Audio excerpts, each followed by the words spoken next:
So here we are, new beginnings. Thank you so much for clicking this video. If you're new here, my name is Chris Ciosi, and I make movie reviews, but I also make plenty of other videos and reviews. We're kind of all over the place here, but we have so much fun with it. If you've been rocking my channel up to this point, thank you so much.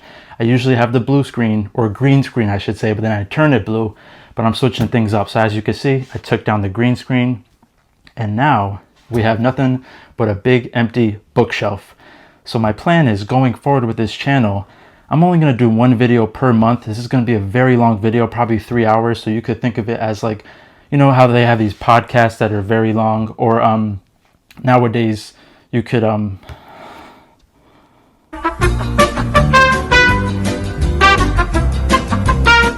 So as you can see, I just lost my train of thought. It happens, we're not perfect. But the thing is, with my other videos, the first 200 videos that I made, I literally spent so much time behind the scenes, literally writing my scripts word for word, because I don't want to mess up. I want to make it the most perfect video ever in regards to every word, because I don't want to waste the viewer's time. Now you might be thinking, well, if I'm going to upload a 1 3-hour video, that does sound insane. Who in their right mind will watch that?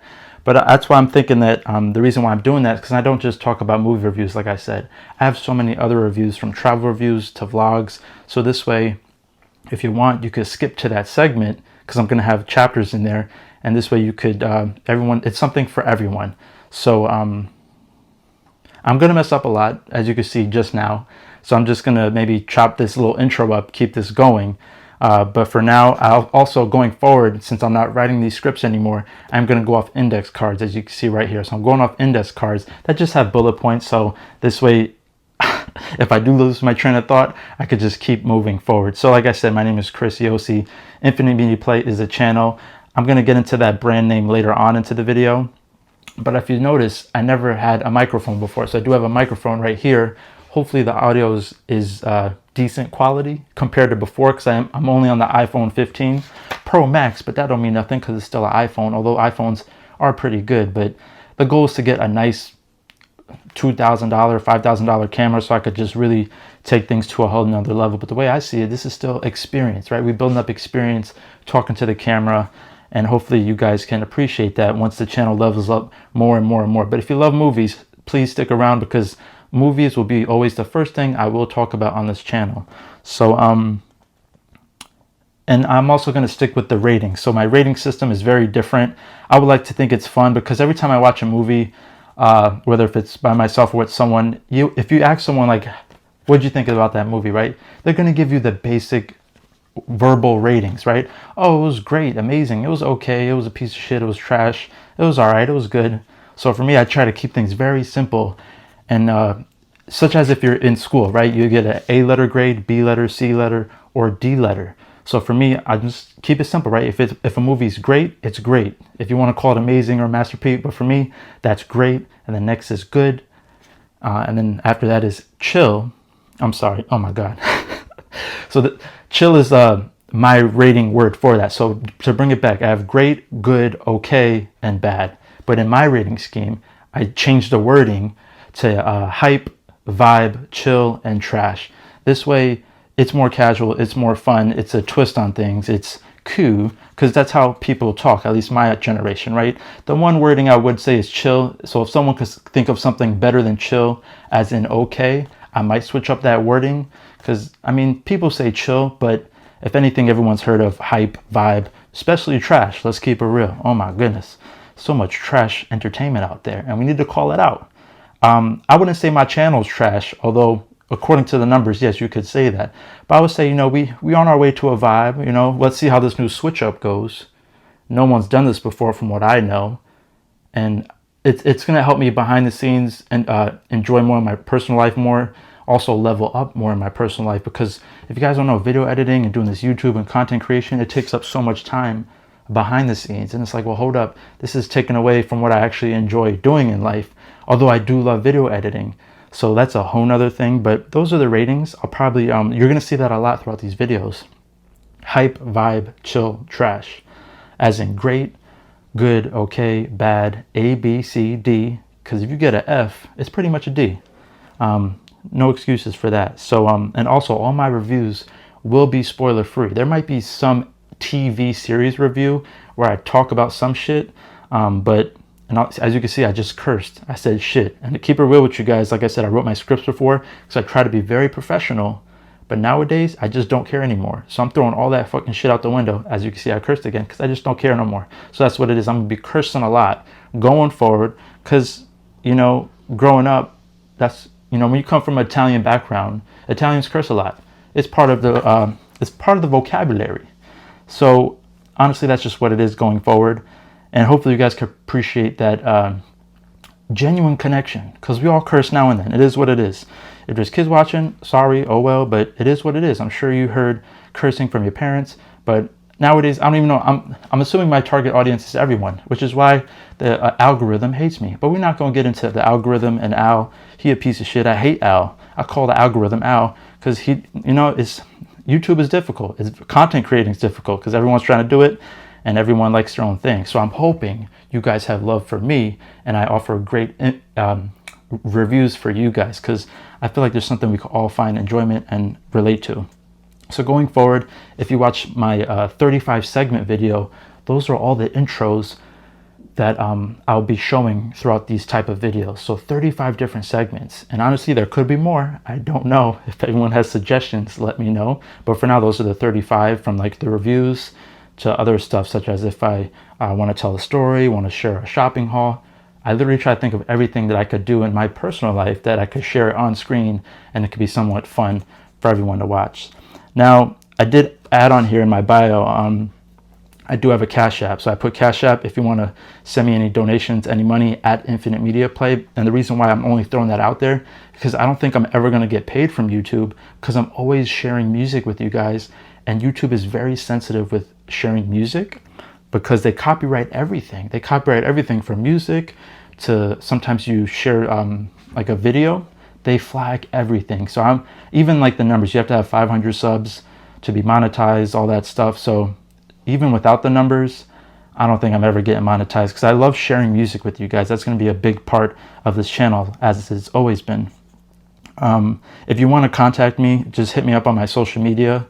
I'm working on emails now, trying to set up my emails, but pretty much in my bio, I have all the basic social media, although I'm not really on social media like that anymore, because I do need a break from that. It's way too distracting.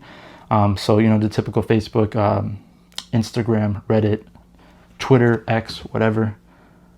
And the reason why I'm sharing the contact with you guys, because I do have different segments called, well, first of all, if you want me to review anything, you can let me know like that. Also, I have a You Ask, I Answer, where you literally ask me anything and I have to truthfully answer. Now, if you want to ask me a question down in the comments, go ahead. And if I think it's a good opportunity to share it in a video, I might do that for that segment. There's also a special shout out segment. So honestly, if it's someone's birthday or accomplishment, I don't mind shouting you guys out. So just let me know about that. And I also started a small videography company. It's not really official yet, but it's something I do for fun and a hobby. So if you ever want help with that, let me know. We could probably set something up. Just message me on my social media or email.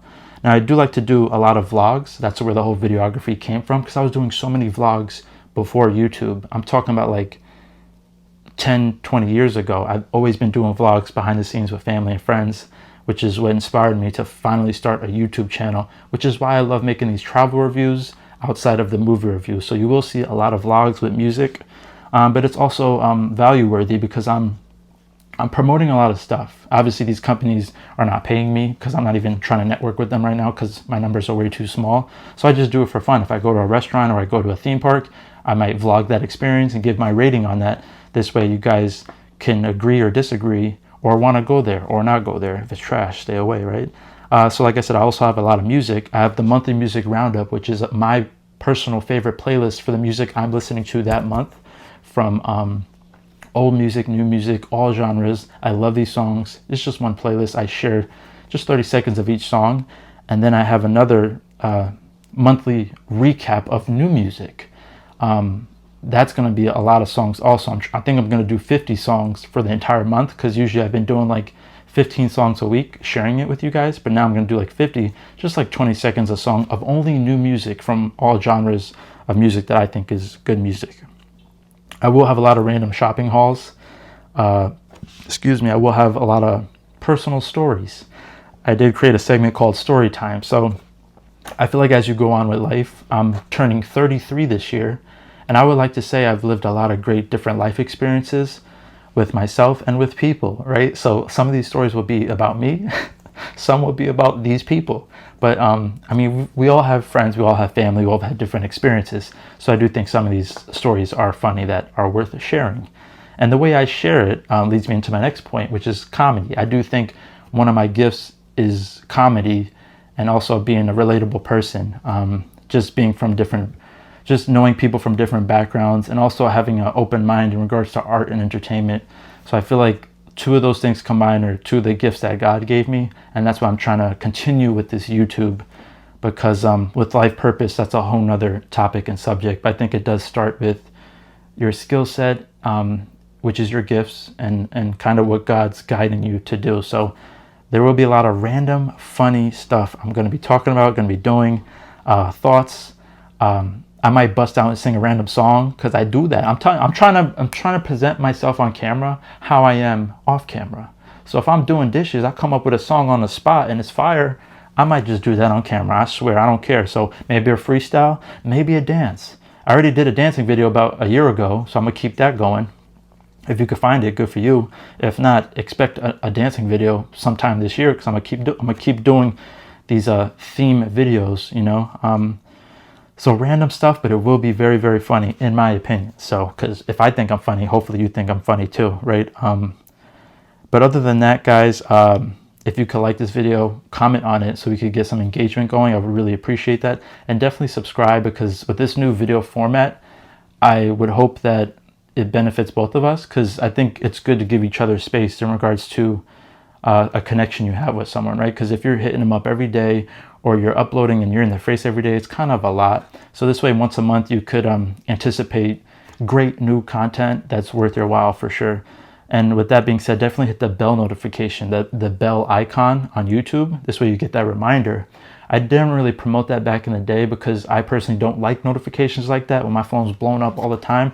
I'm not a big fan of notifications, but for my channel, I would highly suggest doing that, since I'm only doing one video a month going forward. So if you hit that bell notification, then you'll know I'll be dropping. My goal is to drop every first day of the month at 10 a.m. So I'm going to try to schedule that. And hopefully this is a good thing going forward. I'm a little nervous, because this is going to be a lot of work behind the scenes. I don't know how it's going to turn out, because when you're a content creator and you put out stuff from the heart, you kind of do want results to an extent, right? You would like to see a lot of views, a lot of likes, a lot of comments.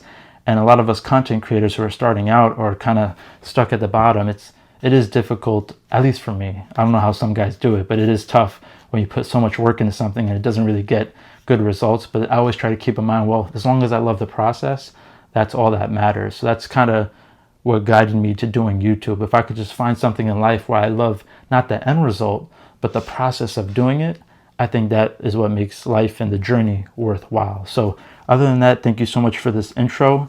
I do appreciate everything, guys. I'm not going to always say subscribe, like the video for every segment. It's kind of just for this intro segment.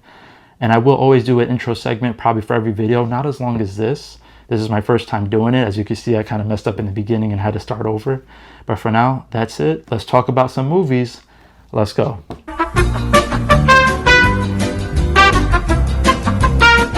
Okay, so I lied. I messed up again. I forgot to mention one more thing, the whole symbolism behind my background, which for the first 200 videos, I've been using a green screen, and I've been making it blue because I wanted to establish some type of brand consistency and representation. But going forward, I'm doing something completely different. It was an idea I came up with. I think it'll be a fun idea that we could both share together on this journey going forward for however long I do this monthly video or even this type of video.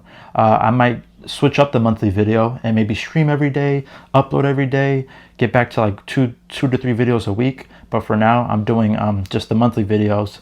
And the reason why I forgot to mention, I'll get to the background later, but I also thought of, if you didn't watch my personal vulnerable vent video, the reason why, at least for this year, I'm doing the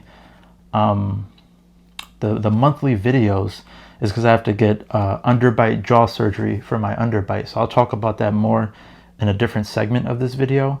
but I don't know what that process will look like. I might need braces, I might need Invisalign, I might need to take off weeks, a month or two for surgery. I'm not quite sure yet exactly what's going to happen, but with all that going on in my personal life, it's best to balance it out with doing these monthly videos, because for me to keep up on a day-to-day, a week-to-week upload YouTube consistency grind, it's just too much for me. But I'm sorry I had to I messed up and forgot to bring this up. I want to mention the reason for my bookshelf, the background. I completely forgot to mention that, but the reason why I'm doing it is because going forward, if I review something, or if I buy something, or I do something on screen that's a physical object, such as like a movie or a shopping haul, it could be anything, a book, I want to put it on the bookshelf. So over time, we're going to add to this bookshelf. That's the whole reason why this big bookshelf is blank right now. There's nothing on the shelves, because I'm going to add to it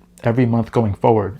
So as you watch this first video, this will be empty, because my goal is, when I do these intro videos for the next video, you will see everything that we did in the last month on the shelf in one way or another. So if I buy anything and I share it with you guys, or if I review something physical, like a book, I'm going to put it on the shelf.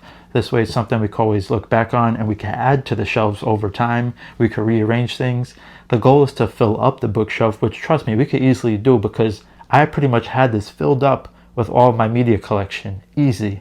And I took it down, I put it kind of in boxes, because this is a new idea I came up with. Because I would be honest with you guys, I feel like I'm a fraud. I have so much stuff that I've bought that I haven't even got to yet, because I've been so busy with my personal life and the YouTube grind, which the video editing, the promotion, everything, the setup.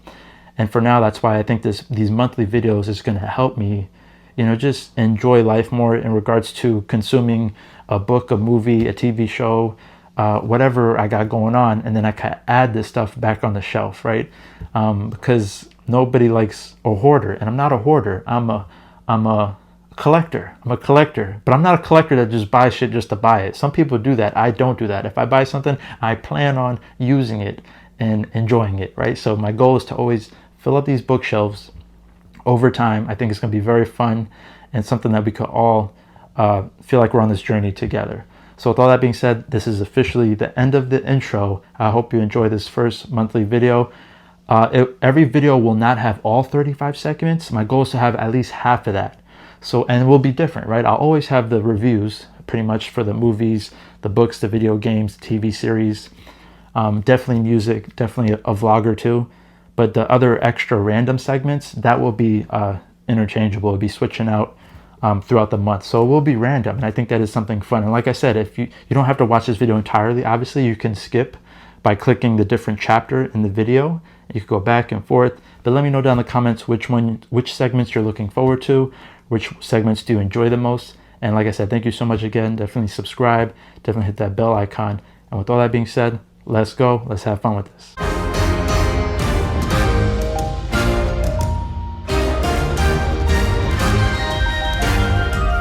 All right, so I got about a dozen movies here, and this will be all the movies that I've watched in the month of March. This could be either new movies in March or movies from the past, depending on, it doesn't matter the month or the year, but all these movies will be spoiler-free reviews, so no worries about that. First, I'm going to go over a little bit of the story, the characters, some pros, some cons. Now, if you've been watching my channel before, I usually give my rating at the end, which is either great, good, okay, or trash, or bad, I should say. And my wording is hype, vibe, chill, okay. Now, I will give the rating up front this time, since I am going off script. I just have a few notes here, and I'm going to make these reviews more quick. It won't be as long as before. Hopefully not, because I could be over talking. And you will see this outfit a lot in regards to the reviews for this first monthly video, because I am running behind. Because this is my first time doing this type of video. So for my other segments, I do have different outfits, because I did record that on previous days. But since I'm running behind on the actual reviews themselves, I am doing this all in one shot in regards to all the review categories. So you will see this outfit, because I'm just going to knock this all out at once. So let's get started from the first movie that I watched. In regards to these movie reviews, it will be ranked in the order they were released, I guess I should say. So I'm kind of going backwards from that. Now, the most recent one I watched was actually the new Godzilla and Kong movie, The New Empire. This is literally out in theaters now, you guys, so you might want to check it out based on this review. So pretty much it's another story, a continuation of the Godzilla and Kong movies. Only this one, Kong finds another layer beneath the inner Earth core. So if you watched the last movie, there's pretty much a whole entire layer beneath our surface, like a whole nother world, literally, of freaking dinosaurs and all these crazy creatures beneath this. And what we find in this new movie is that there's actually another civilization, but even beneath that layer. So it's like a layer beneath a layer. It's kind of crazy, kind of wacky. It makes you wonder if this is actually true in regards to our Earth. It is interesting to think of that. But pretty much King Kong, he's always by himself because he's obviously a huge creature. There's no gorilla as big as him. So pretty much he's alone. But when he goes to this other layer beneath his surface, he finds all these other gorillas. So at first he's happy, but next thing you know, they all keep trying to jump him and literally trying to kill him.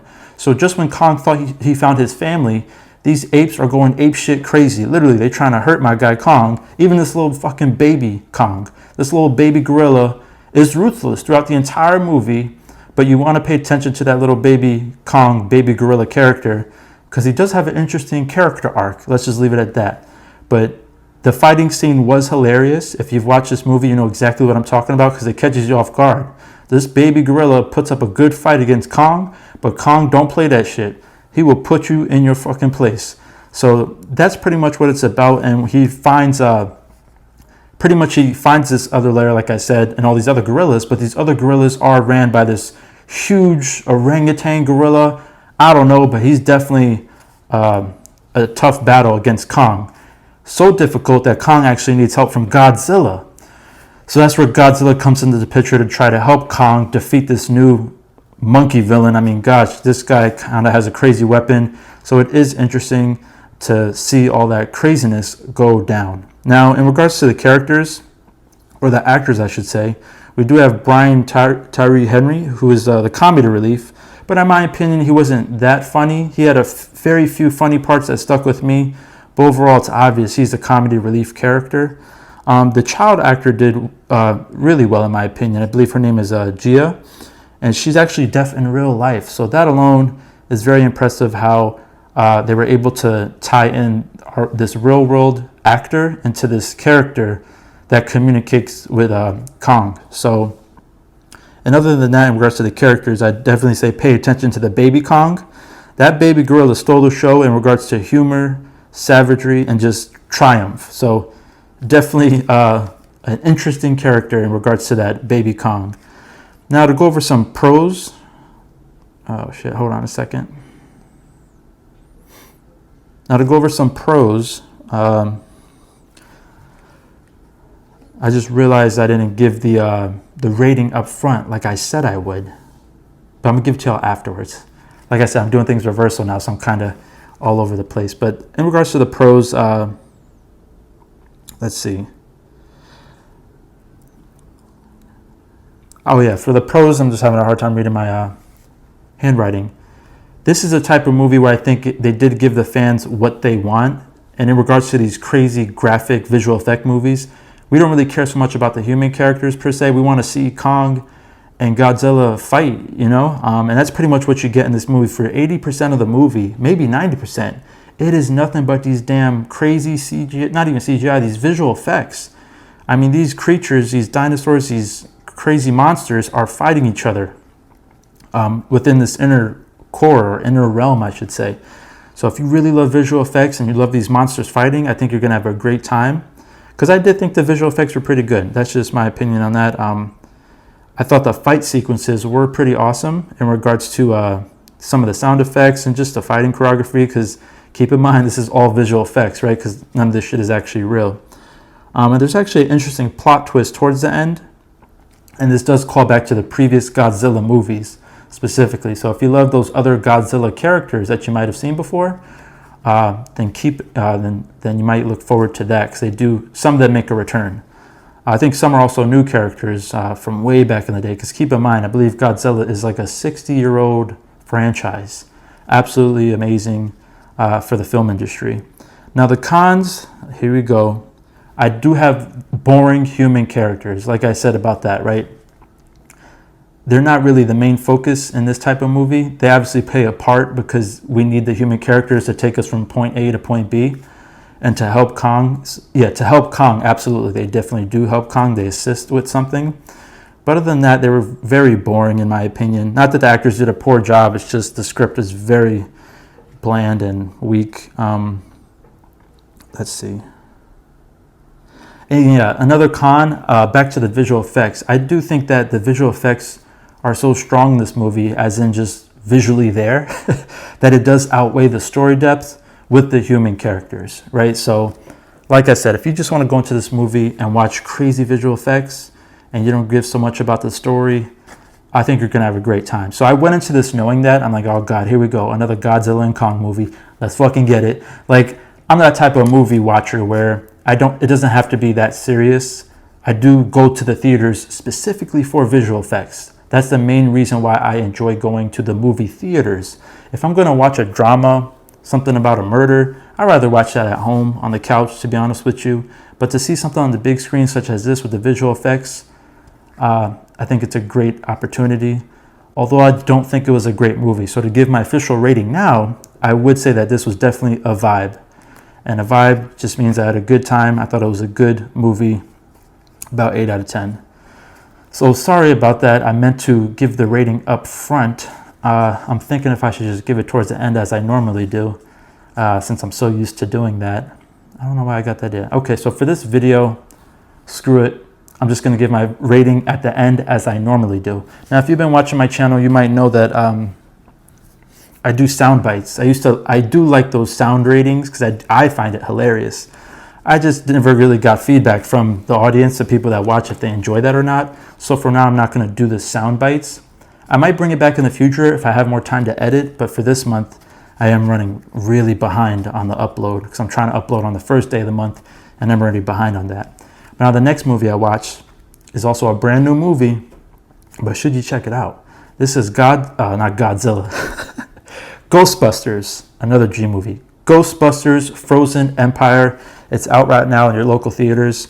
The story is pretty much about when they discover an ancient artifact that unleashes an evil force. And now the Ghostbusters, old and new, must join forces to protect their home and save the world from a second ice age.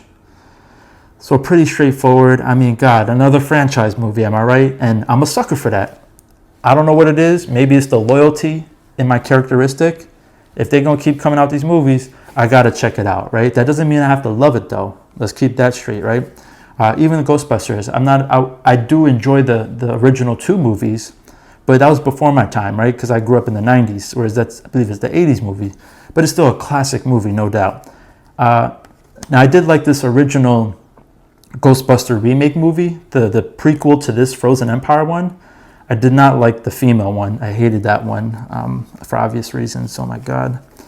But for this one, let's talk about it. So that's it. They pretty much find this ancient artifact. They're trying to figure out how it works, but then they summon this like evil frozen ghost with huge ass horns. And he's trying to take over the world, obviously. So in regards to the characters, the actor, Kumail Nanjiani, he's you've seen this guy before. He's new to the Ghostbusters. He's new to the Ghostbusters movie franchise. But he appears to be a main character. He does do a really good job with his careless yet very important character. So pretty much this guy is the grandson of some woman who had this item. Now, this guy is very lazy. Like I said, he's careless. He doesn't care about the item, so he sells it to the Ghostbusters, and then it unleashes all this crap. But yet the Ghostbusters actually need this guy because it's tied to his his family, like his DNA somehow. So he has to stop being lazy, step up to the plate, and help the Ghostbusters defeat this evil villain. And I did think he was pretty funny in this movie, for sure.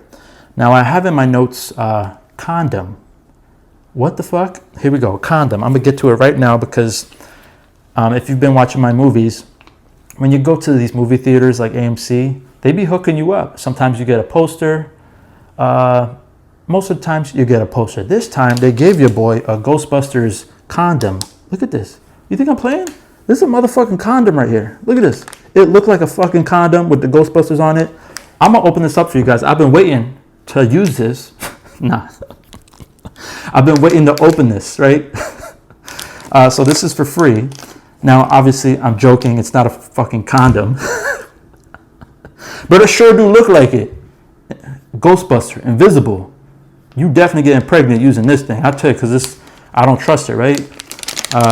Look at me. What am I doing, right? I don't know what I'm doing, but there's a slit here. So I'm going to open this as if it's a motherfucking condom. But now it's supposed to be an item of the Ghostbusters movie franchise. I think it's like a little toy or something. But I'm curious if it's a condom. Oh, it's a pin. Oh, shit. A pin of the Ghostbusters car. Oh, my God. I'm such a horrible fan. I know that they got a specific name for it, right? My dumb ass thought Batmobile. I'm over here talking about condoms. And then here we are with this. I think I got lucky with this because this is obviously a character in itself. So although if there's a name and I fucking forgot the name, I'm sorry about that. I know it makes the wacky sound like, you know. It looks fun to drive. It looks fun popping out the side of that car. Like the little girl. We're going to get to that little girl in a little bit because she was kind of annoying in this movie. But that's so cool. So sorry if you're a fan and this is one of the pins you want. Because, you know, I thought it was a condom. And I think I got one of the best pins they got probably. So I'm definitely going to cherish this. Probably put it on my bookshelf. Or put it on my shirt. Or put it in my drawer. And be like, all right, I'm going to go grab a condom. Look at this fucking packaging. Yo, what the fuck? All right. That's hilarious. But one quick look at the car. Condom car. We just call it that, condom car. I'll put it here. So I wanted to open that. I'm glad I opened that. I'm glad I got that type of pin. I'm not a pin wearer. But maybe I could put on a hat. I do wear hats, right? So maybe that would be a cool thing to do. So hopefully you found that funny. I found that joke pretty funny. I've been really curious about it lately. So to go over the pros and the cons, right? Let's get right to it. The pros I have here, obviously with these Ghostbuster movies, simply it's nostalgia, right? Even like me, who's not a huge fan, I'm going to come back and see it because I guess nostalgia, right? I'm reminiscence of the brand, the popularity, and the actors, and the familiar ghost characters as well, because they all make an appearance. So trust me, if you love the original ones, you're going to see all of them in this one. I did think the buildup of the ice villain was pretty cool, somewhat suspenseful, some scenes. I'm not a big fan of horror, so there was like a few like pop-up scenes. Nothing really crazy. This movie's rated PG-13.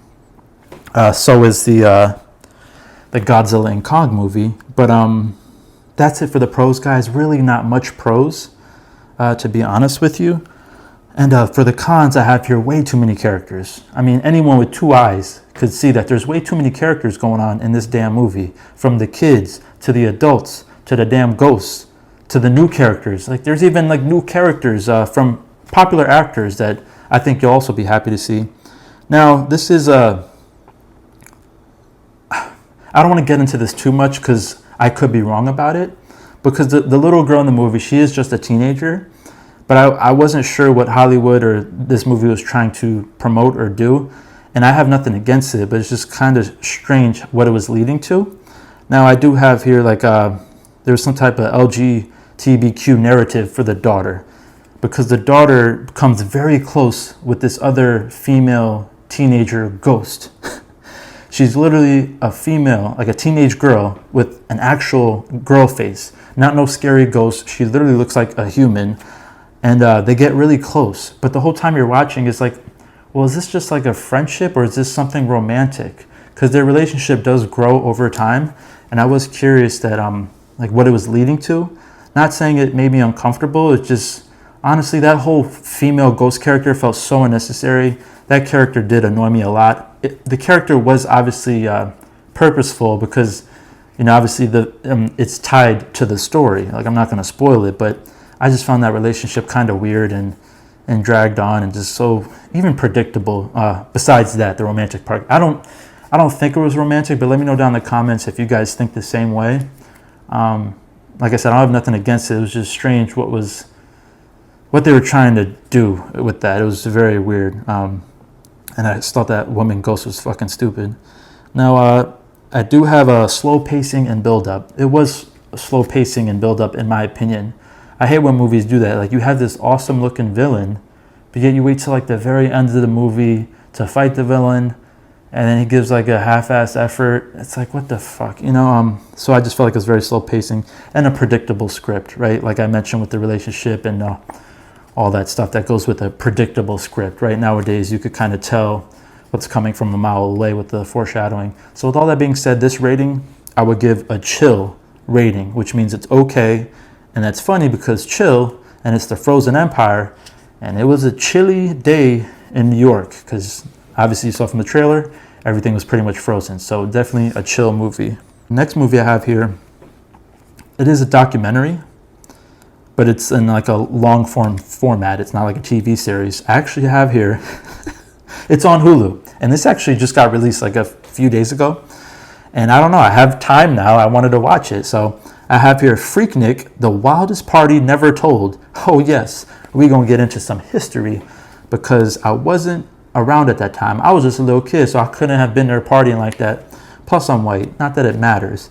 But pretty much if you don't know about Freaknik, this is pretty much it recounts the rise and fall of a small Atlanta HBCU picnic that exploded into an influential street party and spotlighted ATL as a major cultural stage.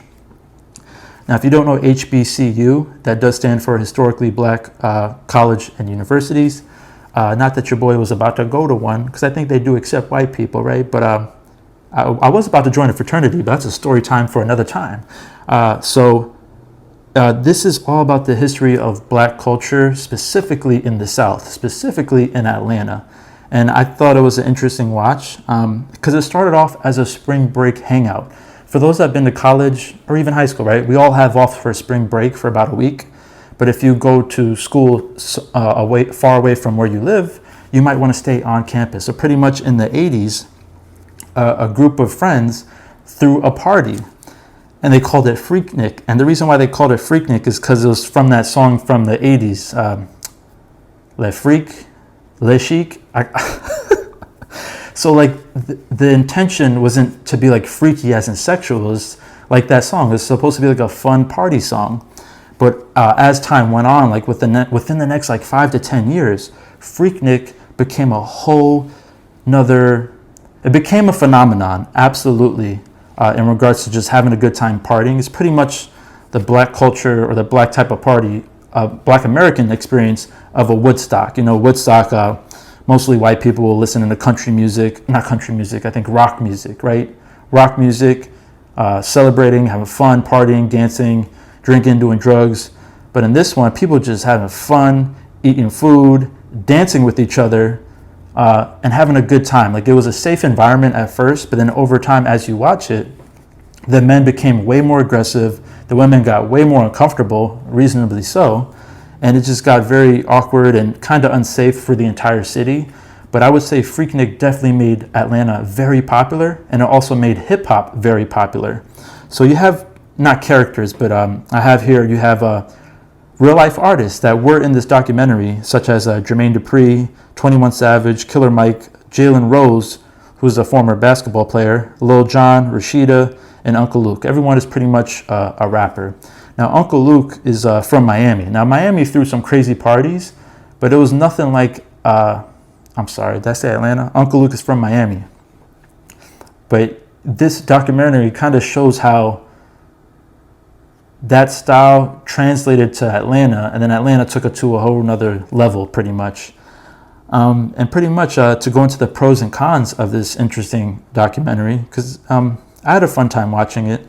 But in regards to the pros, I have here, it's just great history of Black American culture and connection, because I thought that's a very important word to add, because like there's nothing like forming a place where people could come together and have a connection, right?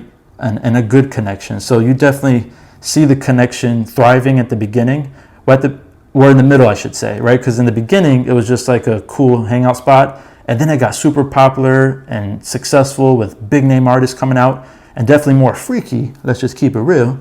But then it kind of went on the downhill, just becoming way too aggressive where they shut it down. It's not even a thing anymore. And the reason why I like this type of documentary is because it has like a beginning, middle, and end. Exactly what I just told you guys. So that's kind of what I got from the storytelling of it. And yeah, other than that, it got a great variety of black artists sharing their experiences. So you could tell all these people that are on screen, artists or not, because they actually have the founding members of Freaknik. And they share their experience of what it was like, what it was supposed to be like, and then the new generation kind of changed it. People from out of town started coming in. That's what kind of ruined it, right? Because you got people from Atlanta and nearby going to the Freaknik party for spring break, but it got so popular that people were coming from freaking New York, maybe Canada, out west. They were coming from everywhere just to show up at this party for a weekend. That's how popular it got. And rightfully so, because it looked like a very fun time, and it was at like the birth of hip hop, not the birth, but like definitely the beginning popularity. So if you can imagine like Outkast first starting out, it was pretty much around that time where they were literally like promoting their album. Because back then, what made this it's such an interesting story everyone should watch, right? Because back then no one had cell phones. And everyone lived in the moment, right? And I think that's why people were so comfortable dancing with each other, maybe getting a little freaky, because like you didn't have to worry about someone watching you. Pretty much the moral of the story is that you could go to Freaknik and be yourself without, how do I want to say this? You could be yourself without being ashamed of, I was going to say something dope and I completely messed it up. Because pretty much like people say your hometown, right? You're not trying to act all crazy and act like a fool and get freaky with your neighbor, right? That's weird, right? Because people are going to judge you for that forever because you live there. But when you go to somewhere else and everyone else is from a different area and everyone else is on that same type of mentality, let's just have fun and kick it. That's where you could be your true self without having to worry about anyone judging you. So, but now you can't do that. That's what I'm getting at. Now you can't do that. I know even me, when I was growing up in the 2000s, hitting up the teen club, even in college, hitting up the fucking clubs, dancing, grinding. I don't think it's like that anymore. I haven't stepped out in a while. And I think maybe if you go to Latin clubs or maybe the black clubs, I don't know, but I just know regular clubs, ain't nobody dancing. Everyone got their phone out. It's just so freaking weird. Women feel like they're being molested. And that's what happened pretty much. Like men were molesting women. It got pretty crazy towards the end of Freaknik. But they show you that. So that leads me to my cons. It is very explicit. They have so much real life footage where it could be very uncomfortable for you guys to watch if you're just not used to watching this type of freaky footage, or even black culture in itself, right? If you're not familiar with black culture in regards to like the music, the dancing. Because it could be aggressive, but some of this real life footage, as the Freaknik went on and was on the downhill, it just kind of got really bad, which is very unfortunate. So and they try to bring it back, but it's just not the same because of the reasons I said. But it is explicit, very sexual, and overall, another con. I think it would have maybe been better as a mini series, because a documentary, something like this. It was a good runtime, but I think they could have broke it out into like different chapters that could have been more exciting leading into the next one. So with all that being said, I would definitely say this is definitely a vibe, definitely a good show, a good watch. So definitely check this out on Hulu because it is a piece of American history and a piece of black history, hip hop, and honestly like the 90s too. I mean, such a good time.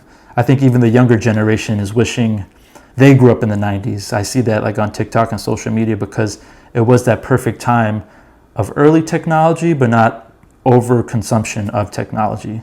So I miss it too. I do miss it, but what are you gonna do? So now the next movie I got here, completely different from Freaknik. Oh yes, completely different. I got Kung Fu Panda 4. Yes, your boy went out to watch it. I was contemplating, it's like, do I really want to drag my ass to the theater and watch Kung Fu Panda 4? Well, Jack Black is that guy. I gotta show love to Jack Black. So this movie is obviously related. It's rated PG. It's still in theaters. Pretty much the story behind this is that after Po, who is Jack Black, the panda, the main character, after he is topped to become the spiritual leader of the Valley of Peace, he needs to find and train a new dragon warrior which is his title, while a wicked sorceress plans to resummon all the master villains when Poe has vanquished, whom Poe has vanquished to the spirit realm.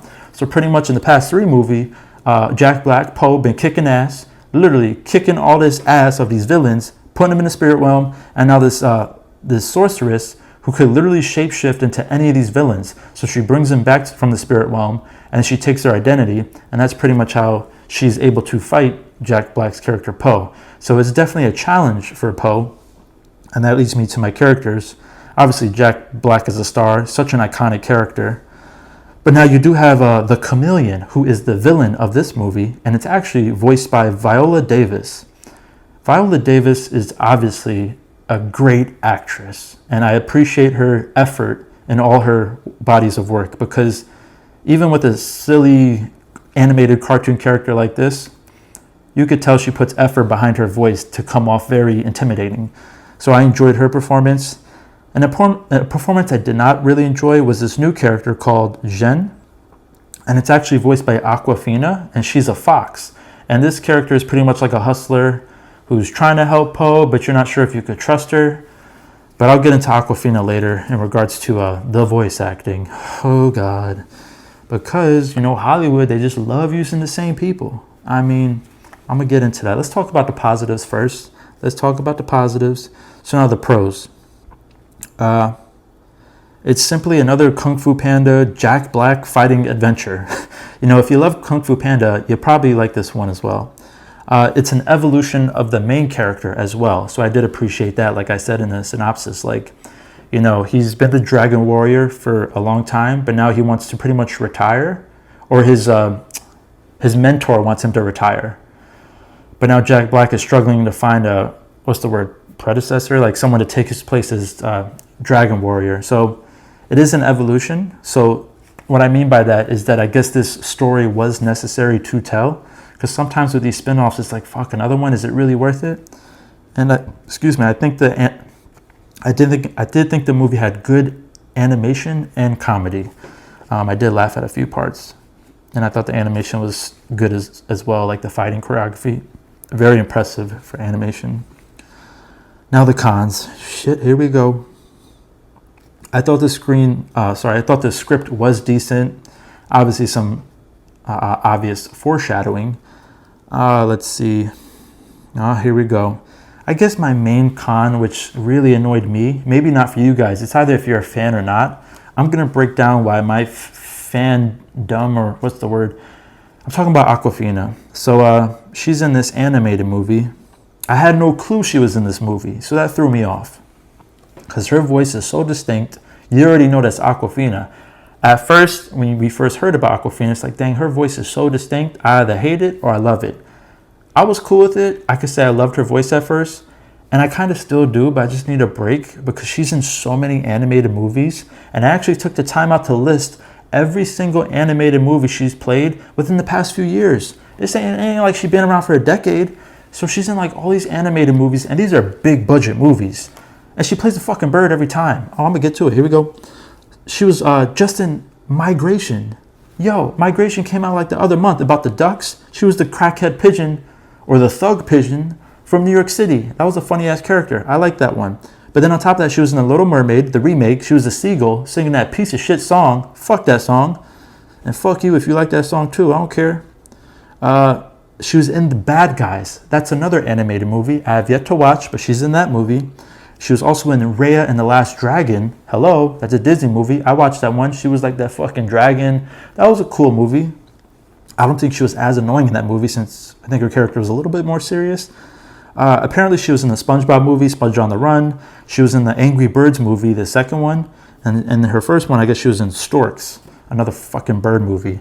So why the hell must Hollywood always use these same actors? I understand they're under contract, and this is how these actors get set up for life. Right? You can imagine like these big movies that they're in and the pay they're getting.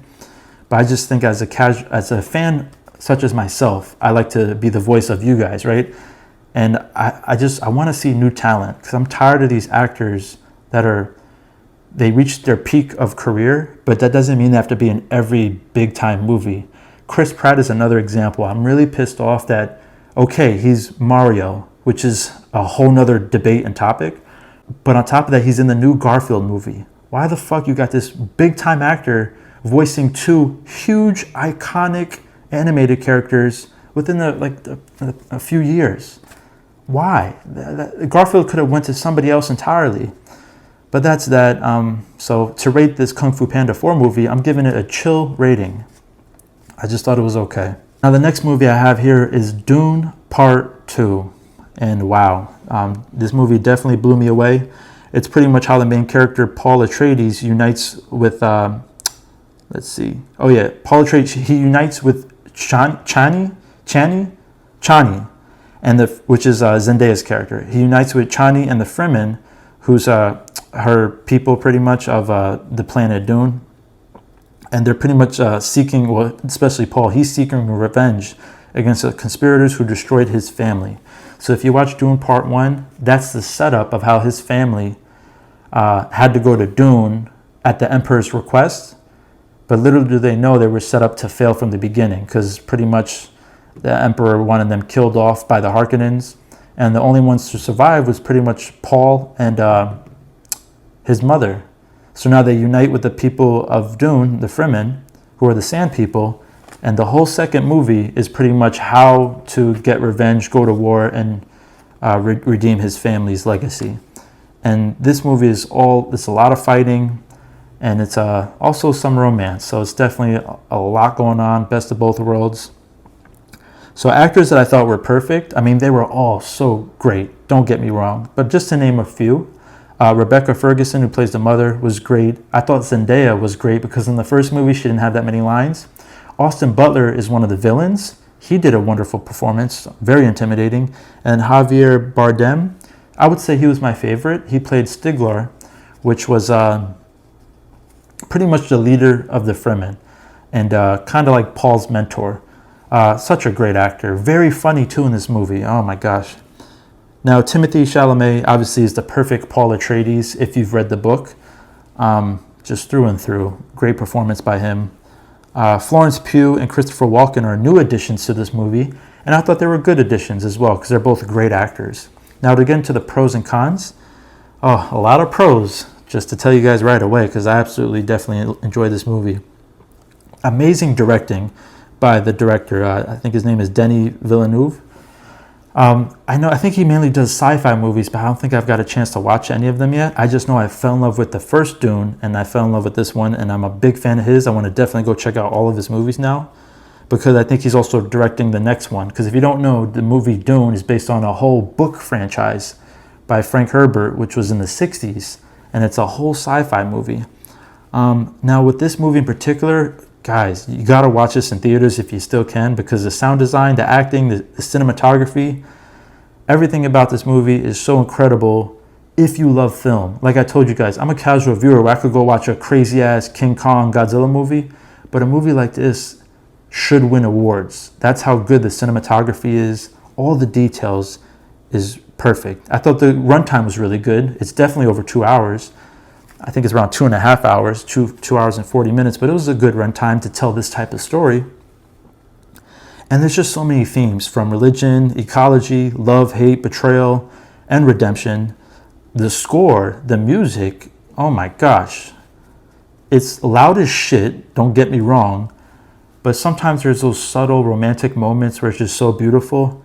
It's produced by Hans Zimmer, I believe, so I'm just a huge fan of this type of music. And other than that, it's just such great fighting, from the battles to the intimate one-on-one battles up to the very end. I mean, amazing storytelling, amazing character build-up and character arcs from all characters. It was definitely a great time. For some minor cons, I would say there was minor pacing issues at the beginning and minor differences in the book compared to the script for this movie, because I did read the book.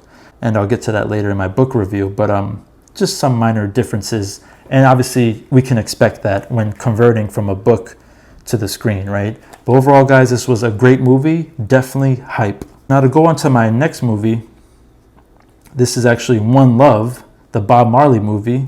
I don't think this is in AMC anymore, but it is rated PG-13. It's a biopic of the true story of Bob Marley, who's a reggae musician and from Jamaica. And pretty much he strived to make a difference through his music with his community and around the world with his positive music, right? So we have all heard of Bob Marley. We know his music, but not many of us know his story, right? So it is a very inspiring story.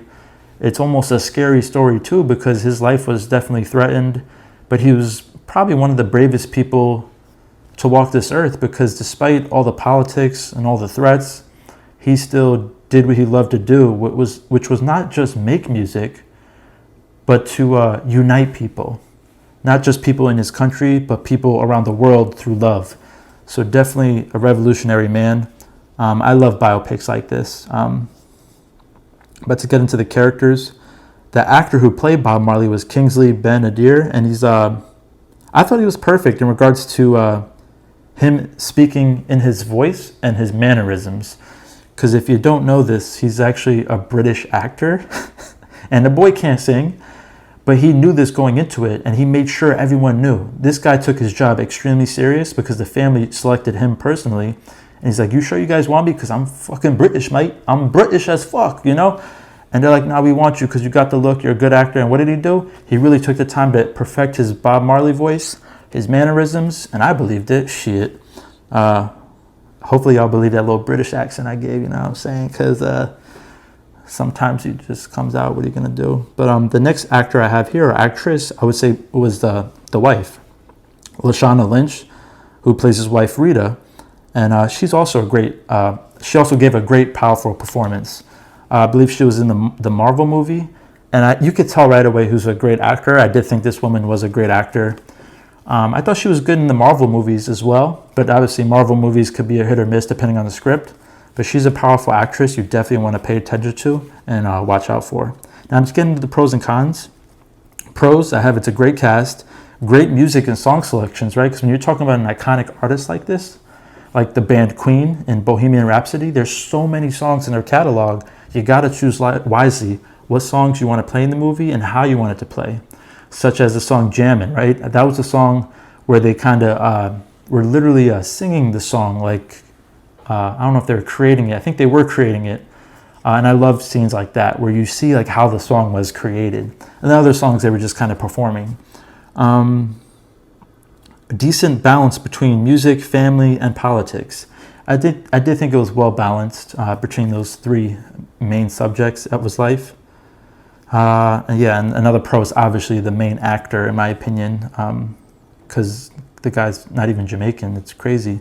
So he did a great job. Some cons, I think the script could have been fleshed out a little bit more, because we're talking about Bob Marley, right? So maybe they could have made it a little longer, or just had other parts of his life in there. And also maybe more music. Not that it wasn't bad or not enough songs, but I think maybe just...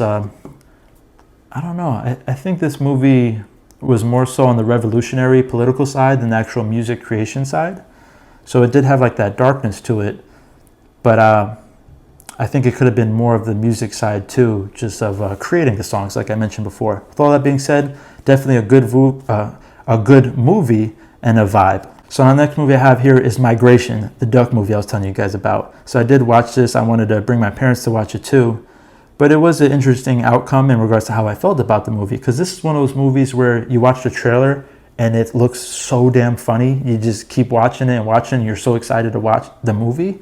But then that could change everything, right? So pretty much the story is about a family of ducks, and they try to convince their overprotective father to go on a vacation of a lifetime. So this family of 4, they live their life in like a pond or a small lake, and then this flock of ducks come by the lake just for like a pit stop, and then they're traveling, right? Or they're migrating, and they invite the family, but the father is way too scared of his family to go with them because he's never left the lake before. And they pretty much finally decide to leave, but they miss the flock ahead of them. So now they're on their own trying to catch up with them, but then they get spun around and they end up in New York City, as based on the trailer.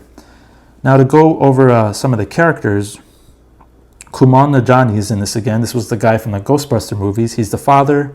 Danny DeVito is the uncle. I thought he was very funny. Elizabeth Banks is the wife and the mom. And then Aquafina, like I said, she's in this as the pigeon, the NYC thug, very funny. But now Michael Key is part of this movie as well. He's I think it's a parrot, right? The big ass red bird. I meant to look that up. That got to be a parrot. I'm tripping. Anyways, but he surprised me, yo. He surprised me with the Jamaican accent. So damn funny, because that's the thing. This is what surprised me. Based on the trailer, I might have missed something. I thought they were migrating or going to New York City, and I thought the movie was going to be mainly set in New York City. But really, they're migrating to Jamaica, I believe, and they get stuck in New York City because they don't know where they're going. So they're only in New York City for a brief moment, and that's where they bump into Keegan-Michael Key, because he's from Jamaica. So he's like, oh, I could take you guys there, but they got to help him. So they're only in New York for a little bit. And to get into the pros and cons, I'll explain more. The pros, great cast, great animation. And I thought, like I said, Keegan-Michael Key was the funniest. And it's definitely a good family story. But now the cons, I did think it was a misleading commercial of the story. Like I said, I thought it would be mainly set in New York City. But it was only like a pit stop since they were heading to the Caribbean. And like I said, I did think the commercial was way more funny than the movie. And I think the script could have had, I think it could have been better and had better pacing. So with all that being said, I thought I was going to really love this movie, but I just thought it was okay. So definitely a chill rating. So now my next movie, I did watch early January, The Iron Claw. This is rated R. I don't think it's in theaters anymore, but this is another biopic movie. But this is the true story of the inseparable Von Erich brothers who made history in the intensely competitive world of professional wrestling in the early 1980s. Now the characters I have here, Zac Efron is the main character. He definitely stole the show with his acting performance because the guy put on so much muscle. He learned how to wrestle. Definitely impressive. Jeremy Allen White is also in this movie. He's also impressive, put on a lot of muscle. And I got here Holt McCannally. He's intimidating as fuck. He was the father who kind of ruined everything. This is a true story, and if you don't know about it, I will not spoil it. But I think it's a family story. I don't want to say everyone should watch, but it is a heartbreaking story. Absolutely heartbreaking story. I don't think I've ever witnessed a family heartbreaking story to the extent of this. I think everyone should watch it if you love dramas. But this father, he just really pushed his kids. And it does leave an effect on the child, even into adulthood. So I'm not going to say what happens, but there's 4 brothers. And when I tell you it's heartbreaking, it's definitely heartbreaking. But brilliant performances from everyone. So because the world of wrestling is difficult, it's so competitive. And when it's something that you love and you don't get the results, I can see why it's so heartbreaking, especially when you have someone behind you, like your father, really pushing you and really expecting nothing but greatness from you, and to carry his legacy as well, because he was a wrestler. But it's so unfortunate. The pros, like I said, acting is great. The wrestling moments are so dope, definitely realistic. Good cinematography, absolutely. But very sad, true, heartbreaking story. So obviously I give that a pro, even though it's real life, because I think it's a good message in this movie where, like I said, you don't want your kids to live your dream for you, to the extent of how this movie ended. I'm interested in hearing your guys' thoughts, though. I didn't know this family, not in real life, but I followed wrestling, but only in the 2000s. So although I've heard of this name, the Von Erich brothers, I did not know the history behind it. So it was definitely an interesting movie to learn more about this side of wrestling, because there's so many other wrestlers that have a dark side to them. Now the cons, I did think there's a few interesting edit choices, like very slow transitions. And obviously it tied into like that theme of edit and visual storytelling. I just don't know if I was a big fan of it. And I did think it was kind of slow pacing for this type of movie. It did feel like a long movie as well. And maybe it also felt that way because it is drama, right? It is sad. So to have like that slow pacing, it's kind of necessary. But I just felt like that was just a minor con in my opinion. But overall, I'm giving this a vibe. Definitely a good movie that you should check out. This next movie is on Hulu if you want to watch it. It's PG-13. It's another biopic. Some about these biopics I just love because they're truly inspiring. And people have been telling me to watch this movie, and I watched it randomly because I got time now. Flamin Hot. Let's go. Flamin Hot. This is the true story of Richard Montañez. I hope I pronounced that right because the damn boss in the movie could never pronounce it right. But he's a Frito-Lay janitor, but he helped disrupt the food industry by channeling his Mexican heritage to turn Frito-Lay snacks into an iconic global pop culture phenomenon, Flamin' Hot Cheetos. When you watch this story, this is such an inspiring story because this guy, Richard Montañez, he didn't just start off as a janitor, right? It took him, it was difficult for him to become a janitor because he was already like a gang member. So he was in the streets. I don't want to say he was doing bad stuff, but he was definitely dealing with drugs.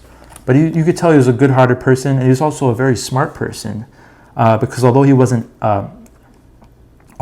educated in the school system, he still had an engineering mind where he was genuinely interested in learning how things worked. So when he was a janitor, he would ask all these random questions to people above him of how these machines work, and meanwhile everybody else is like, yo, don't ask that question, don't like stick to your job, and don't step out of your lane.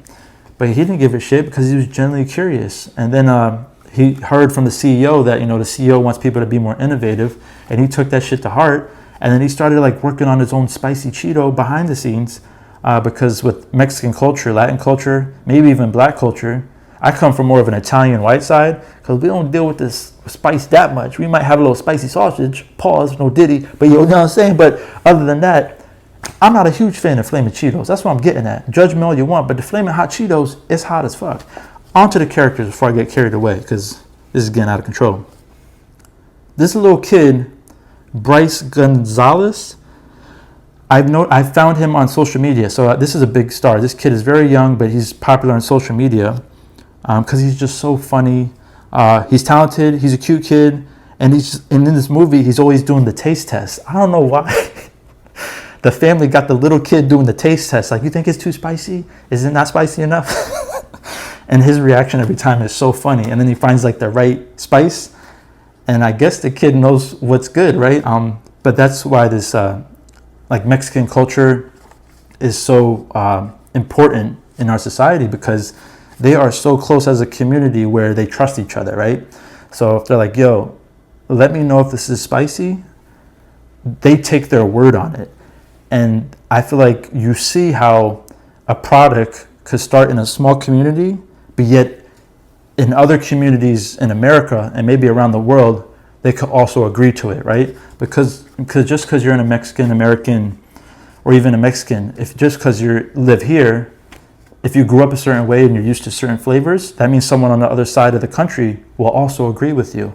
So I did find that so inspiring how he was able to use his community to confirm a good product, and then he was able to promote that to the CEO. Such an inspiring story. I'm not going to spoil what happens, but going into the pros, this is directed by Eva Longoria. I love it when I see actors' names direct something because I have that familiarity. Like, oh, I like that actor, or I know of them. Let's see how they direct this movie because they're actors, right?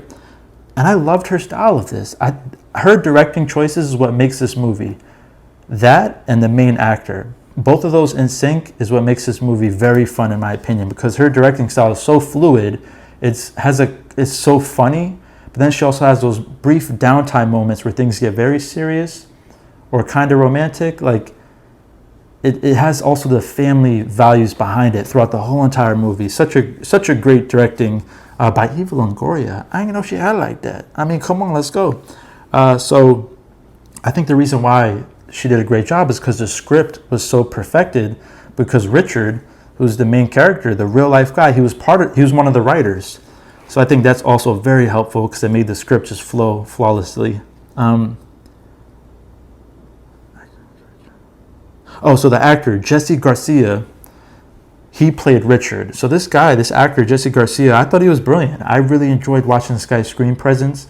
I got nothing bad to say about that guy because he just brought so much charm and hopefulness and what is the word they use? Oh no, initiative? Is that the word? Because there was a key word that they used in this movie. I think it was initiative. I don't know. Oh God. I don't know, but you believed this actor. Like, wow, that's the guy, pretty much. So So great cast, great pacing, great comedy, great drama, and it's a Mexican-American underdog story, from gang to corporate, literally. But I think I want to emphasize it is a Mexican-American story, but it's also like an American story, right? Because you could start from nothing and end up somewhere way up in a company if you just innovate, even on a small level, right? If you take chances, if you put in the work and you're fearless. It's really inspiring how much this guy had to step out of his comfort zone to make a difference. Because it also affected his community, you know? Like, they were about to lose their jobs, and he took that initiative to be like, you know what, I'm going to save our jobs, you know, because he didn't want to go back to the gang life. You know, I could go on, but you guys should definitely watch this movie. I guess one con is that some facts may not be true from what I read online, but they're going to say that about every biopic and true story film or based on a true story. So regardless, for this, whatever this movie is, I really loved it, and it's a hype movie. All right, so the next movie, I just had to get it over with, but this is the Aquaman and the Lost Kingdom. Now, this you could watch on Max, PG-13. It's pretty much how the Black Manta, which is the villain from the first movie, he seeks revenge on Aquaman for his father's death. He now wields the Black Trident's power, which could free an evil villain from the past. So now Aquaman needs his brother to help defeat him. So if you watch the first one, I don't even want to spoil it, but pretty much in this new sequel, Aquaman needs to find his brother so that they could both defeat the Black Manta, because he's more powerful now because he has this Black Trident. And on top of that, he's trying to release this evil villain that's been dead. Where do I start with this? So pretty much to talk about some of the characters, Aquaman, Jason Momoa, he's, in my opinion, he's just way too silly and happy in this movie compared to previous movies as Aquaman. I mean, from what I remember, I thought Aquaman was just kind of more serious and badass. And this movie, he's kind of like a clown, just like jumping around, making jokes every fucking day. Like, what the fuck? I did not like that. I didn't like this like quirky side of Aquaman. It's just so freaking weird. Patrick Wilson plays the brother again. And I did want to shout him out because that leads into one of my pros. When you have these superhero movies, there's always like key actors that still shine, even if it's just very minor due to the script and the dumbass movie. I did think Patrick Wilson playing the brother was good acting because he has that demeanor in his face, and I think he took the role serious for what it is. Another pro, the fighting choreography and sound design was epic. You could hear when they're fighting, when the tridents are like banging into each other. I thought that was really cool sound design, and I thought the fighting choreography was pretty dope with like the shot movements. But damn, y'all, that's like about it for the pros, because this is the last DC EU movie, the DC Comics movie, because they're restarting everything. So for me, bro, like this movie came out last year, and I did not care to watch it in theaters, surprisingly. So it's like, fuck, let me watch it and get it over with. That's how I went into this movie, because I just kind of want DC to restart and be done with it, because it was just horrible planning from the very start.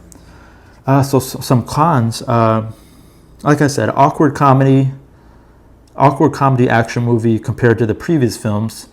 You know what I got? I got like a sense of Guardians of the Galaxy. Like, I don't know if that's the humor they were trying to bring to this fucking movie, but that's kind of the vibe I was getting from this type of film. I thought the visual effects were pretty bad. I thought the script was bad. It was a weak-ass story. You have Amber Heard, remember, with her and Johnny Depp. So she in this movie as well, but just her social life, I think that's what really hurt the movie, because you could tell she's only in a few scenes, right? And I don't mind seeing her on screen, but it's just kind of weird when these actors' social lives overshadow their talent, or whatever you want to call it. So I think just seeing her on screen might have hurt more fans than me, but it's just kind of weird story-wise. And yeah, like I said, it's just end of an era, dying breed of DCU or DCEU, and I'm kind of glad it's over with. So with all that being said, I know I bashed it, but this movie was trash. Definitely a bad movie. All right, so the next movie, I definitely wanted to give a shout out. I don't have to, but it's just a movie I found so interesting and cool. This is rated R, but I'm talking about Strays. Now, I think I did watch this on Peacock, but it looks like it might be on Prime now. But if you don't know about Strays, it's pretty much an abandoned dog teams up with other strays to get revenge on his former owner.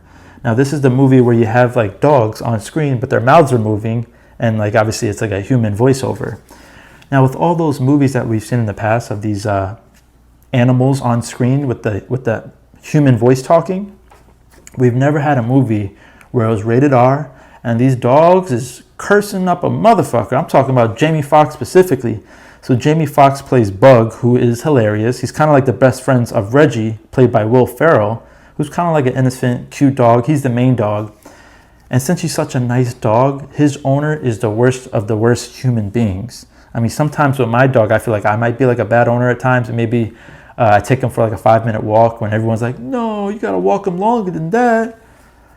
Like, come on, what do you want from me? I'm trying to talk to the camera. I'm trying to do reviews, you know? But I love my dog. He's actually turning 10 any day now. So he's a good dog, and that's very important. Dogs want to hear that shit. So that's like the theme of this movie, right? The owner never said, you're a good dog. He always said, you're a bad dog, you piece of shit. He was horrible. And that sets the tone of this movie. So you also have Randall Park as this huge dog. And he's huge in all areas. I don't think I got to pause that because we talk about dogs. But if you watch this movie, it's hilarious. So he's a big dog packing a lot of power. Let's just say that.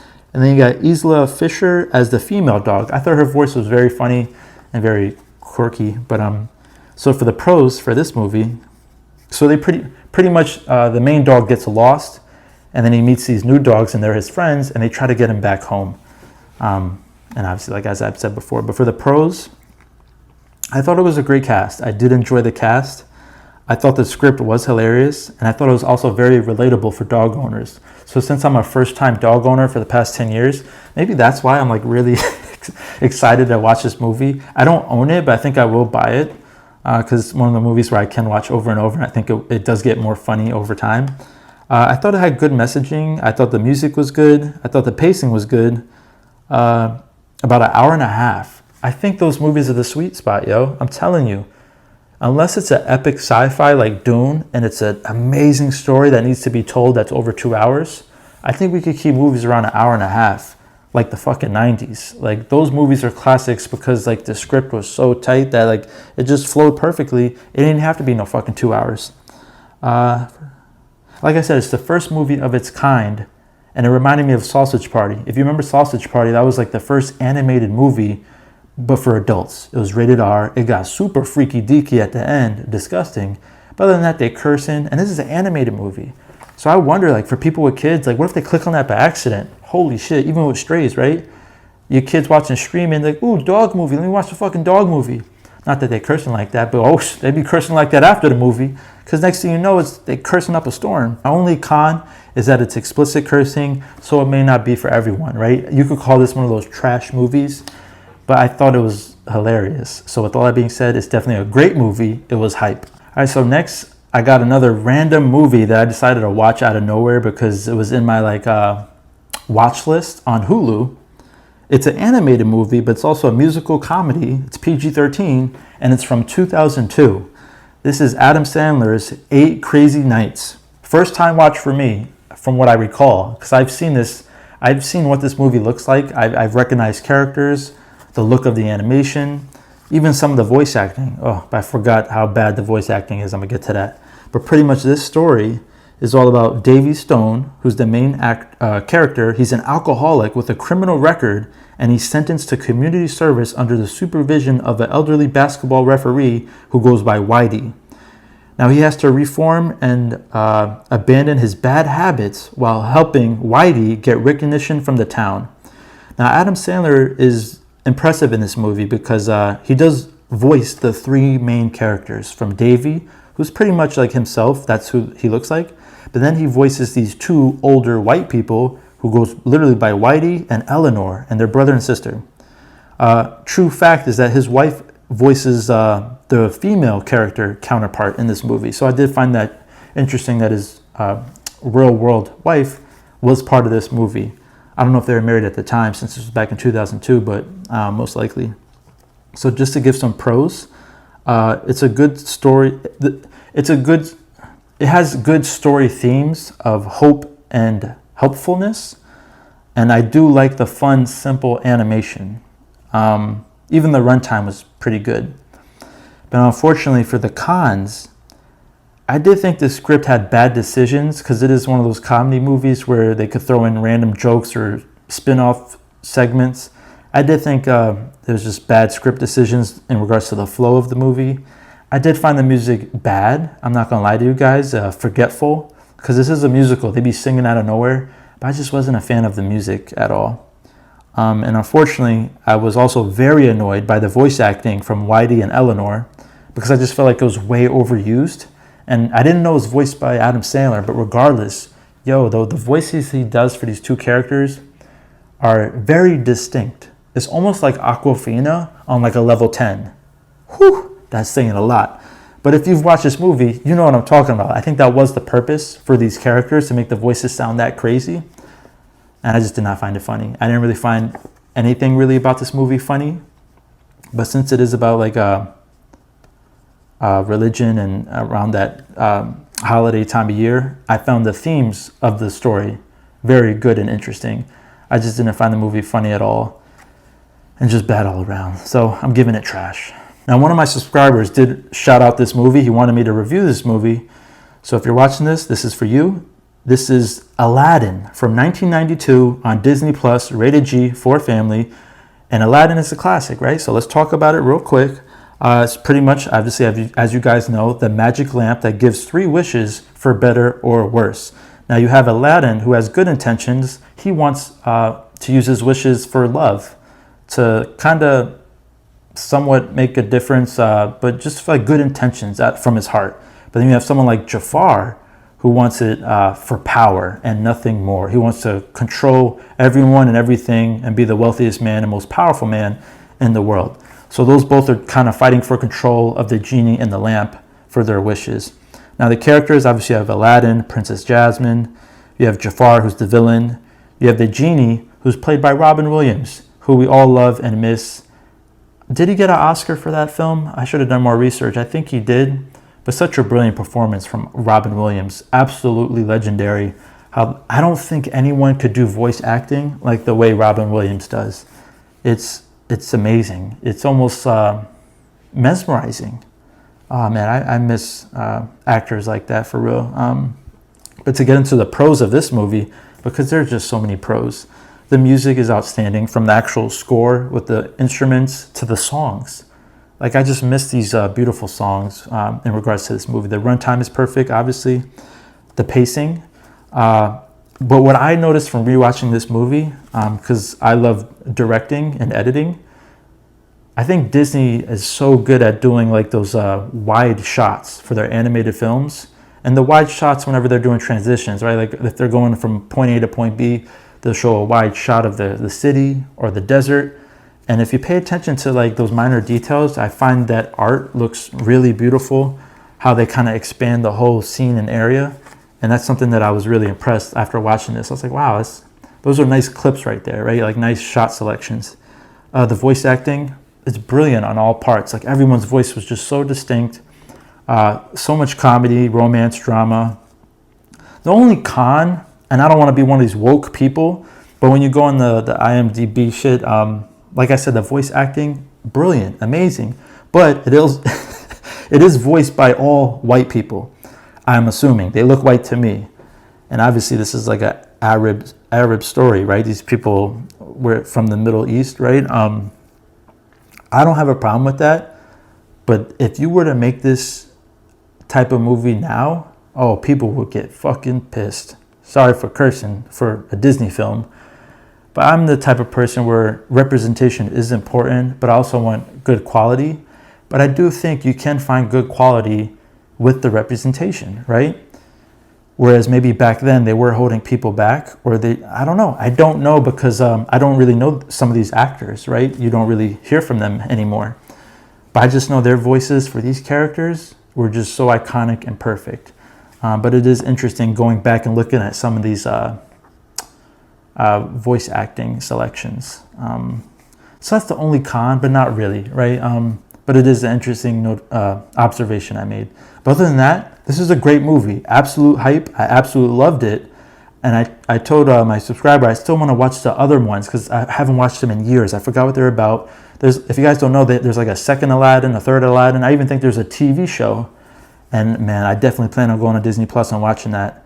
And maybe I'll review it next month. So that's it for Aladdin. Man, we're over an hour at this point. I'm wondering if I should even do this at this point. I kind of do want to get it over with.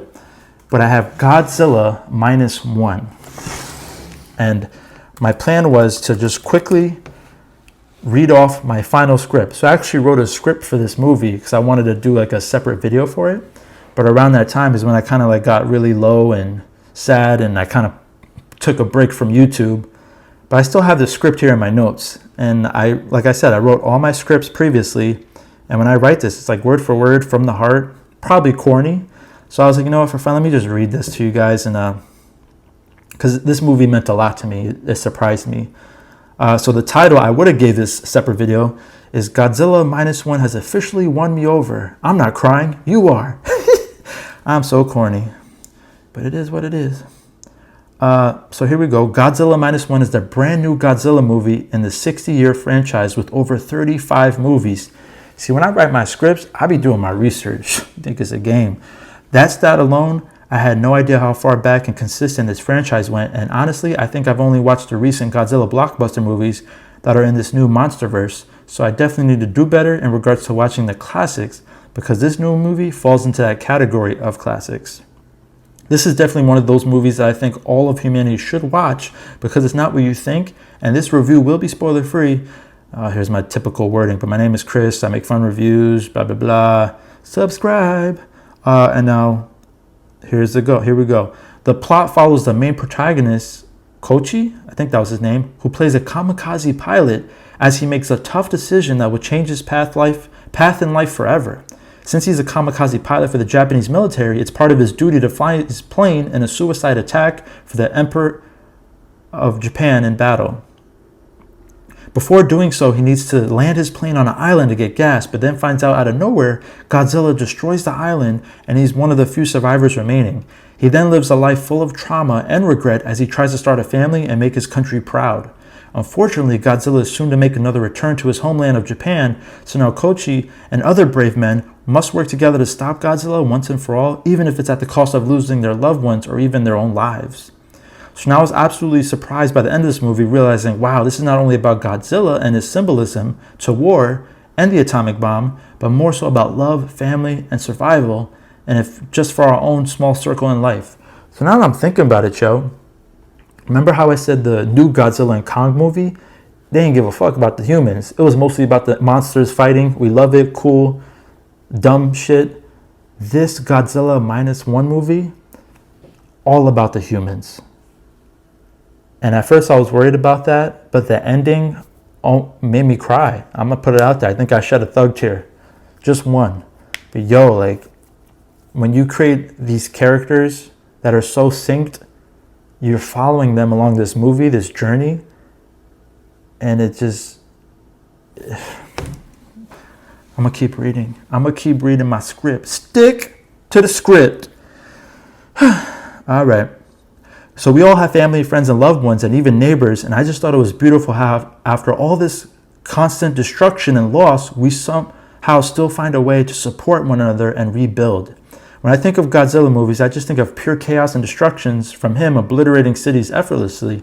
This movie not only is awesome because of the human emotion, but also because there's no connection in this movie with Godzilla and the humans. I mean, it ain't. Godzilla destroying shit. He don't even know the main characters. He like, fuck. Ain't no little girl in this movie. Shit. It's not like the King Kong where he sees a pretty lady and in awe. It's more like, I'm going to destroy everything in my path. I don't care, which makes me wonder, is Godzilla just an animal, a creature? So in reality, he really likes to be left alone and mind his business. I mean, even him walking throughout the city.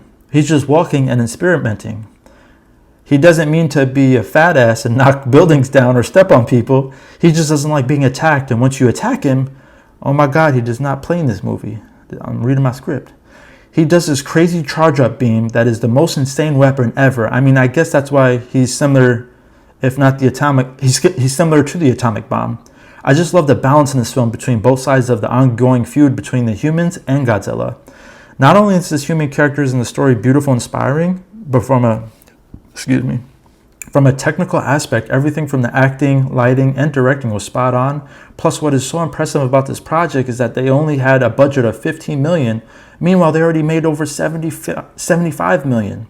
This is a perfect example of how you don't need to drop over $200 million for a movie like Disney when you just need heart, creativity, and effort to put a well-crafted movie together.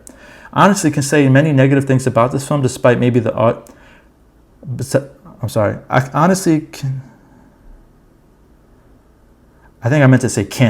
honestly can't say many things about this film despite maybe the audio in Japanese. So if you don't like those movies in another language and rather not read along, then I can see why this might not be for some people. Because yeah, you do need to read the subtitles. I don't mind films like this as long as the acting, story, and visual production is well put together, and that's what this film was. The cast was so great and had wonderful chemistry with you caring and rooting for each of them to survive. Not everybody will, which is why this movie could be very sad at times, but that just shows the destruction of Godzilla, but more importantly, the destruction to ourselves as a human race for having to go to war with one another. All in all, this movie completely shocked me from the surprising low budget and the outcome of fantastic acting, character depth, unconditional love, directing, and editing choices, even those in another language, that still didn't take away from the visual expression of life worth living for one another. Whew. And then I give it a hype rating. And then I explain what the rating means and pretty much, but you know what's hilarious? For this movie, for this hype rating, I was going to give like 2 sound bites. This is why I missed the sound bites, because I do find them funny, which is why I make this part of my brand. But yo, I swear I was going to do like the Rush Hour one, where Chris Tucker's like, Gayaka, Gayaka! Tell you something, when people start shooting, white people ain't that cool. They either running around, hiding behind tables, or screaming like, ah! You sound like that all the time. Let me tell you something about black people. When stuff goes down, we keep our cool. Maybe, but not like Asians. We never panic. Yeah, right. When Godzilla's coming, y'all be tripping. I seen the movie. You be, Gayaka, Gayaka! Carter. Yelling everywhere. I seen Chinamen. Mr. Carter? Excuse me? Oh, thank you so much. It's the kosher meal. Yes, sir, that is our kosher meal. Shalom. I was going to do some shit like that, and I think Austin Powers, I forgot which one, but it's when the Asian guys, they were running, and they're like, look, it's Godzilla! And it's like, no, it's Godzilla, it's just a Hollywood production or something, something. He's like, oh, but we should still look like it's Godzilla. But it's not. And then they like run off screaming. I'm going to put the clips in, I don't care.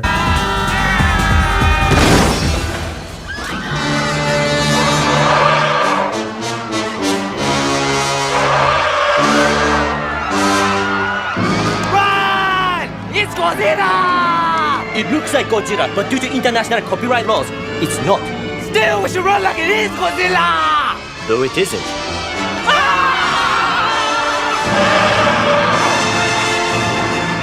There's Goldmember.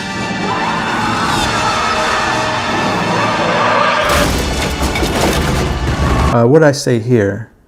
If you stay to the very last scene, this movie turns into an experience where I wouldn't say I left the theater crying, but a thug tear, like I just said. Nothing wrong with shedding a thug tear. You know Godzilla sheds plenty of thug tears once he dives back into the water, and oh yeah, best believe it. Because like I said, he don't mean to be an asshole, it's just he runs out of patience for the human species because we always end up here on land acting ghetto and stupid and always fighting. Which is why I said this movie is for all humanity, because we can all relate to this. So please check this out if you haven't already, and let me know down in the comments your thoughts. This is shit I be writing, I'm telling you. So that's how one of my scripts goes if you're new to the channel. I do like writing my scripts because I think I come up with funny stuff. Powerful wording and phrases that come from the heart. Whereas when I go off these index cards, I mean, that's just bullet points. Literally, like I broke it into story, characters, pros, and cons. So that's it for all the movie reviews. I hope you had a fun time. I do apologize this went over an hour because we have other segments to get to and other reviews. So let's get right to them.